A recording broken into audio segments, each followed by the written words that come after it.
Right now, it feels like everywhere that we look, there is artificial intelligence, and especially on social media, there has been this incredible rise of deepfakes that have been incredibly convincing. And we see that with journalists and advocates and, of course, politicians reposting what appears to be real content, but it's actually just deepfakes. And I think everyone is very concerned right now about what that means for the future of misinformation and of news in general. And we are faced with this question of what does it mean for our media diet when anybody, whether they have good intentions or bad intentions, whether they are a foreign country or just some random person on their computer, can generate a picture, a video, an audio clip that is nearly indistinguishable from reality. And I'm very concerned about this for many reasons. And I'm concerned about AI for many other reasons as well. But I always come back to this idea that what is happening now is more normal to history than the past century of our media. And a perfect example of that is the Boston Massacre. So this is the drawing that was made by John Hancock that spread across the country, showing the 13 colonies and the British citizens of those colonies in 1770, what happened in Boston. And on the night of March 3rd, British soldiers, as we can see here, fired on a crowd of Boston citizens.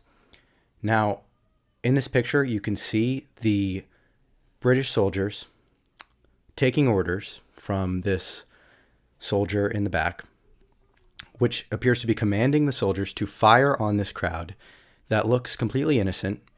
It is incredibly gruesome. You see people's brains blown out of their heads. You see this sad-looking puppy in the center. You even see what looks to be women and maybe even children back here. And all of this is in the backdrop of Boston, the old city hall. It looks to be daytime. And I actually remember looking at this picture when I was in middle school, and it was used as kind of a history lesson in terms of how the media can change our perception of history and of events. Now, John Hancock is the person who created this engraving, and he was, of course, a founding father, an ardent supporter of the patriot cause. And, of course, he had a strong resentment towards the British in Boston. And this image spread throughout the country and really galvanized citizens to be more skeptical of British rule.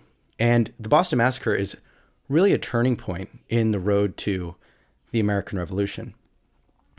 Now, as gruesome and as terrible as this scene is, it's really not truthful at all to the reality of what happened on March 3rd, 1770 in Boston. What happened was this group of 300 to 400 angry Bostonians who were laborers were at the docks, and they saw these British soldiers who they did not like. There was a lot of tension in the city, and they began chasing the soldiers. They began hurling rocks, throwing ice. Now, this was March, and it is still cold in Boston in March. And from my reading, it was icy, and it was cold and snowy. So these men were throwing rocks and chunks of ice at a group of about 5 soldiers.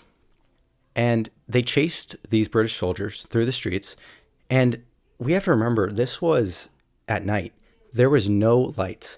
There was no, street lights weren't invented, even candle street lights, for, another 50 years to another 100 years after this. So it was completely pitch black at night. The only thing that was lighting anything would have to be the moon. So these soldiers were being chased by a mob of 300 to 400 men.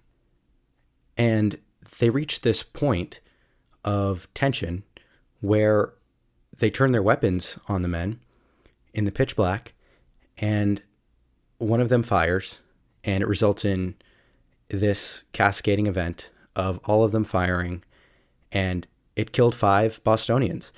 And that was true. Now, of course, Paul Revere had a political motive to present this as a completely indiscriminate attack on American citizens who are still British. So this is really, equivalent to American soldiers firing on American citizens. Now, of course, the reality of that was these citizens, this mob, provoked these soldiers, and these soldiers were actually acquitted months later, being defended by John Adams. When we think about these historical events through the eyes of the people living in them, the readers of this story, the consumers of this media, would not have known the full context because there was no real photos.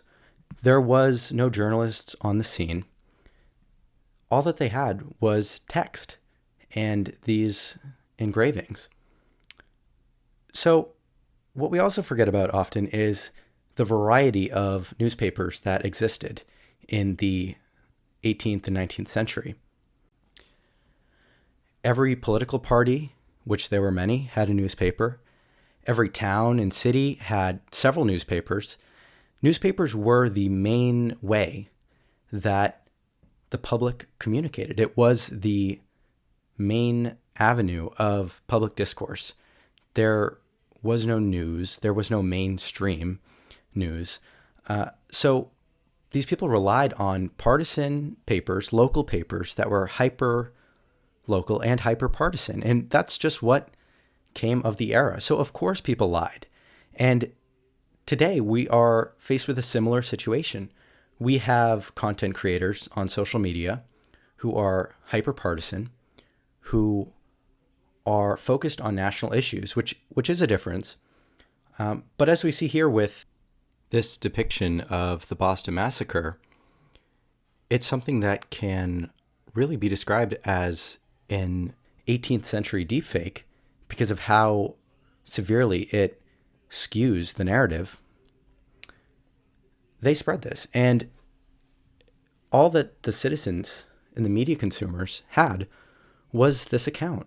So in a way, today, we are no different from them. We have hundreds, thousands, millions of content creators, and they had hundreds and thousands of newspapers. And you read your newspaper. You probably read several newspapers, and you took from that a healthy skepticism. You had Democrat newspapers, you had eventually Republican newspapers, before that the Whig newspapers, but there were all of these partisan accounts of the news. And if you look back and read history, primary sources, you see that every newspaper had a unique perspective, and many were funded by politicians and by advocates outrightly. And that was just the norm. People understood that journalists and newspapers and content creators had a perspective. We moved into the 20th century, and in this period of photojournalism, and we lost that skepticism. We forgot that the mainstream was new. And for the past 100 years, we've had photos and videos that are reliable. Now, of course, you can take even a photo or a video and remove it from its context and make it seem completely contrary to the actual details of an event. And we've seen that. But we have a certain amount of trust in photos and videos that we don't for text anymore. And now, of course, our trust in photos and videos have eroded as well. And our muscles of media literacy have, in a way, atrophied. We have become so used to there being a mainstream that we could trust. We think of Walter Cronkite the New York Times, regardless of whether you agreed with them politically or not, you have a sense of trust in them, which is completely unique. As I've said, we have gone from a diet in the 1700s and 1800s of misinformation being incredibly available because you can just simply lie in a newspaper just as easily as you can create a deepfake today. So it's less of a new frontier we're facing, but an old frontier with new tools. And I think that's really easy to forget. But it is optimistic in the sense that if we could understand what was real information and what was misinformation, then when even the tools that were available weren't as sophisticated as they are today, we were still able to have a free political and media culture. It's a point that I haven't really seen talked about, that we're just so used to this mainstream, this idea of mainstream, that there are trusted sources of news and trusted sources of media, when that has never been true throughout all of history, except for the last 100 or so years. There was never a Walter Cronkite. There was never even really big national newspapers until the mid-19th century. And just this idea of photojournalism itself is new. That came with this mainstream era where we trust photos completely. And before the 20th century, you just had text. And of course, you can just lie in text. I can type something out in a newspaper and it can be as false as I want it to be. But it has the same weight as the truth because it's printed in the same medium as what a fact would be printed in. So this is all to say that we need to focus on solutions to deepfakes. I'm not sure what those solutions are yet, but we also have to work on rebuilding our muscle of media skepticism and reflect back on that period of the 1700s and the 1800s when there were hundreds and thousands of papers that people read that were partisan, that spread misinformation, and that spread textual deepfakes like this of the Boston Massacre. And we need to see how they managed it and what was their media diet and how did they see the media and how did they trust the media. Now, of course, this whole thing sparked a revolution. This depiction was false, but it carried the weight of truth for a lot of people in the 13 colonies. So in that sense, it is in a way a counter argument to my point as well. But I think it also shows the potential for deepfakes, whether 18th century or 21st century, to have really serious consequences in the country and the world.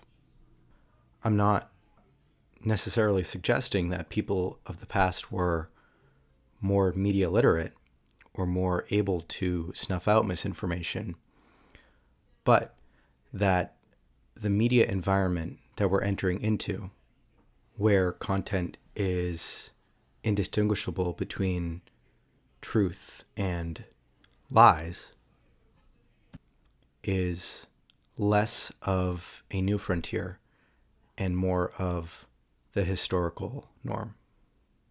So I'll end there, and thank you for listening. This riff was based on an article that I wrote a few weeks ago on my Substack, Underlined, and I encourage you to subscribe to this channel for more content based on my writing, and also to subscribe to Underline, which you can find on lincolna.substack.com.